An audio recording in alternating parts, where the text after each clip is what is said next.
It is another beautiful Friday on Gttv News Day. We are broadcasting to viewers in the Gambia and around the world. We begin with the top stories. More than 300 soldiers at GAF 1 Infantry Battalion have been promoted to various ranks. Birkama Area Council has disbursed more than $10 million aimed to support its 28 wards and their people. The medical students of University of the Gambia have expressed their dissatisfaction against what they call a 3-month delay in their curriculum. In internationals, Chad opposition leader Yaya Dilo has been killed in shootout ahead of poll.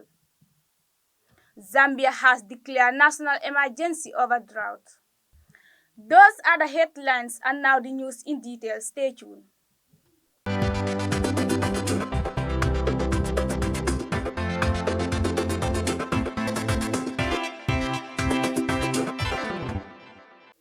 Welcome back. If you are just joining us, this is Gttv News and I am Habsatuba. Now the news in details. The Gambia Armed Forces 1 Infantry Battalion, also known as the home of the Infantry Yundum Barracks, promoted 300 soldiers to various ranks within the army. The soldiers are decorated after meeting the relevant criteria for promotion to their next ranks at the ceremony presided over by the commander of Gambia National Army, Colonel Seth Njai. Aissatou Kori pick of the rest of the story.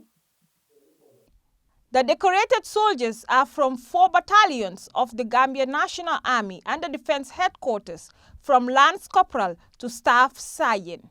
Speaking at the ceremony, Lieutenant Colonel Abdoulaye Bah, the commanding officer of 1 Infantry Battalion, congratulated the newly promoted soldiers and said their promotion is a testament of their hard work, professionalism, and commitment to excellence, while urging them to continue their work and the challenges that lies ahead. To our newly promoted personnel, I extend my heartfelt congratulations on this well-deserved recognition. Your promotion is a testament to your hard work, professionalism, and commitment to excellence. However, with this promotion comes greater responsibilities as well as greater challenges.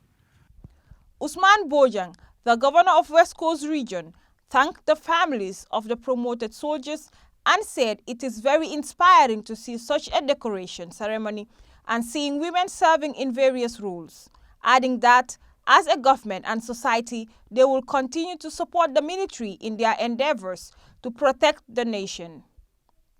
Lance Corporal Ansumana Nyasi spoke on behalf of the newly promoted soldiers as he extended their heartfelt gratitude through the GAF High Command and their families for their unwavering support throughout their journey, and urged his fellow promoted soldiers to maintain discipline and order throughout their course of duties. Family members, it takes a lot, a whole lot.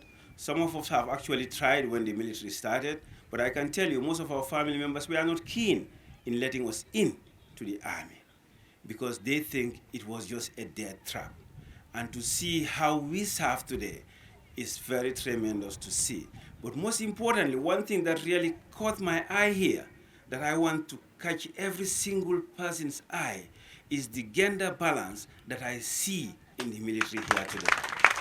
To have our young women putting in uniform and serving just like any other man can do. And not to be biased, but I think they do a better job commanding than our own people. I really thank all of you. And I can tell you, as a country, we are with you. And whatever we can do, do not hesitate to knock on our doors. I wish to acknowledge the Army High Command for their visionary leadership and the efforts that transform our Army into a hub of achievements and inspirations.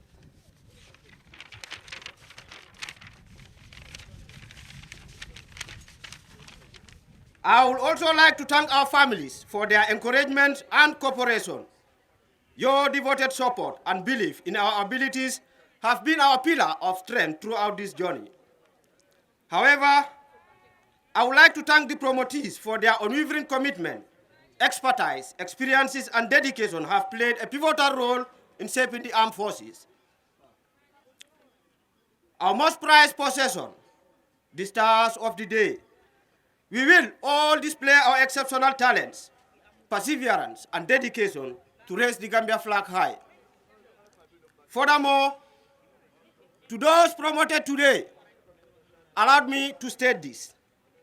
To whom much is given, much is expected in return. In other words, our ranks are not mere decorations, but rather it is an additional responsibility with challenges and commitments in maintaining order and discipline throughout the course of our duties. Brigadier General Seth Njai, the commander of the Gambian National Army, described the decoration of the soldiers as another milestone in the career development of the men and women in uniform, adding that the decorated soldiers went through scale of screening process and approved by the Chief of Defense Staff. These soldiers decorated here before us were able to scale through the screening process and approval by the Chief of Defense Staff. Therefore, today's decoration ceremony is another milestone in the career development of these fine men and women of the Gambian National Army. Njai urged the men and women in uniform to exercise patriotism, sense of responsibility and belonging, and above all, loyalty to the government and the people of the Gambia, as it will foster good civil-military relations. More importantly, it is worth mentioning that in this democratic dispensation, the Gambia Armed Forces is subordinate to the civilian authority. For this reason, let me strongly urge all troops under my command to continue to exercise patriotism, sense of responsibility and belonging, and above all, loyalty to the government of the day and the Gambian people. We also strongly advise them to stay out of politics, as GAF is purely on the position of partisan politics. Over 300 soldiers are promoted from Lance Corporal to Staff Sergeant, of which 119 soldiers are from 1 infantry battalion, 106 from 2 infantry battalion, 26 from 3 infantry battalion, 54 from 4 infantry battalion, and 7 personnel from the defense headquarters. And most importantly, in their relentless efforts to mainstream gender, 59 of those promoted are female soldiers. Aisa Tukoli, Gambian Talents TV. Birkama Area Council on Wednesday disbursed a tune of $14 million among 28 within the West Coast region. The ceremony presided by the chairman of the council was also graced by officials from the line ministries and women and youth groups. Our reporter Modulabi Job was at the ceremony and filed this report. The ceremony was welcomed with open arms as Brikama Area Council, under the dynamic leadership of Chairman Yankuba Dabo, disbursed $14 million among 28 wards across the West Coast region. West Coast region is known for its growth, and the rapid increase in the population is likely due to migration, mainly from people in other regions within the country, as well as the neighboring country. This rapid increase in population comes with many challenges in the region, such as waste collection and management, sanitation, high population density and overcrowding, inadequate infrastructure and services, lack of affordable housing and slum creation, pollution and environmental degradation, flooding, and of course water problems. As per challenges highlighted above, the chairman of Brikama Area Council, Yankuba Dabo, stated that his council had made concerted efforts in mitigating those challenges facing the region by creating ward development funds for the 28 wards in the region, thereby enabling them to register development projects in many communities across the region. The sum of $14 million has been disbursed equally to all the wards, in which per ward received $500,000. It is towards mitigating these challenges facing our region that we have created ward development funds for the 28 wards in the region. We've done this in order to enable us to register development projects in many communities of the region. This is aimed to be done through the engagement of ward development committees, who are best positioned to identify and understand the priority development needs of the 28 wards in the region. For this reason, the BAC is delighted to register the disbursement of $14 million today to the 28 wards consisting our region. He further expressed delight over the milestone achievement of the council, adding that this is the first of its kind in the region. We are further delighted because, as alluded earlier, this is the first of its kind in this region. From our history, as the MC cited, BAC had only provided such allocation to 10 wards in the last 5 years. You can imagine the wards that did not benefit from the last allocations. Some of the councillors are still bitter up to date. Thus, the allocation of such funds to all of the wards of the region today, each receiving 500,000, is truly significant feat of progress for the people of West Coast region. Conclusively, the chairman implored all the beneficiary councillors to make best use of the funds given to them to develop their communities, because securing such funds wasn't an easy task, and failure to use the funds for what it was designed for may lead to severe consequences. This money came from fire because we had to go to hell to get it out. So since we got it from hell, I want you to, just like the director of good governance and everyone said, let us make the best use of this money. Because otherwise, the fire that gave back to this money will consume any WDC that played with its money. Reporting for Gttv News, I am Modlamin Job. The medical students at the University of the Gambia have expressed their discontent at the authorities of the university for 3-month delay in their curriculum. The students demanded action from the university to address the matter. Farunding Chor reports. The medical students at the University of the Gambia on Wednesday held a press conference to express their discontent at the authorities of the university for a 3-month delay in their curriculum. The students demanded swift action from the varsity to address the matter. The leadership of the students said that they had raised the concerns to the authorities involved, including UNIGAMSA, but that their requests were not honored. Umi Fall, who spoke on behalf of the students, highlighted that despite the UTG provides a functional students portal, that they were not having access to their grades from their second year all the way to the final year, adding that numerous excuses have been presented to us over the years, ranging from lack of expertise to upload the data or even monetary challenges. She called for an end to biased priorities in the university, saying that the injustice must come to an end, adding that they don't want mere promises, nor are they demanding for the impossible. Among the demands the student demanded include a functional portal and 2 buses to be provided to the medical school. She continued to say that for 2.5 decades they are still suffering from the unavailability of bus they can call their own, while adding that lack of buses even lead to some missing lectures and others not even attending lectures at all during moments of personal financial crisis.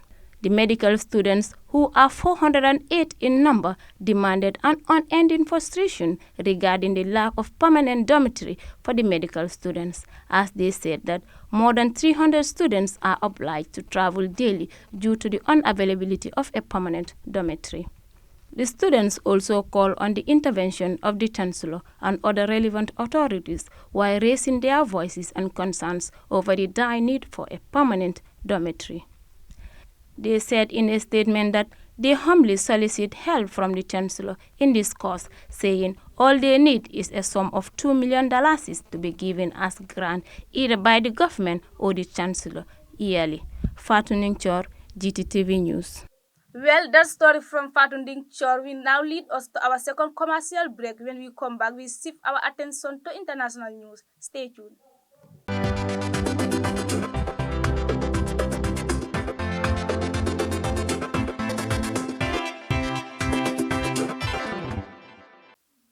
Welcome back. Well, let's look news beyond our borders. A leading critic of Chad's military leader Mohamed Deby has been killed in a shootout with security forces Officials says Yaya Dilo's death comes after the government blamed him for a deadly attack on the country's security agency.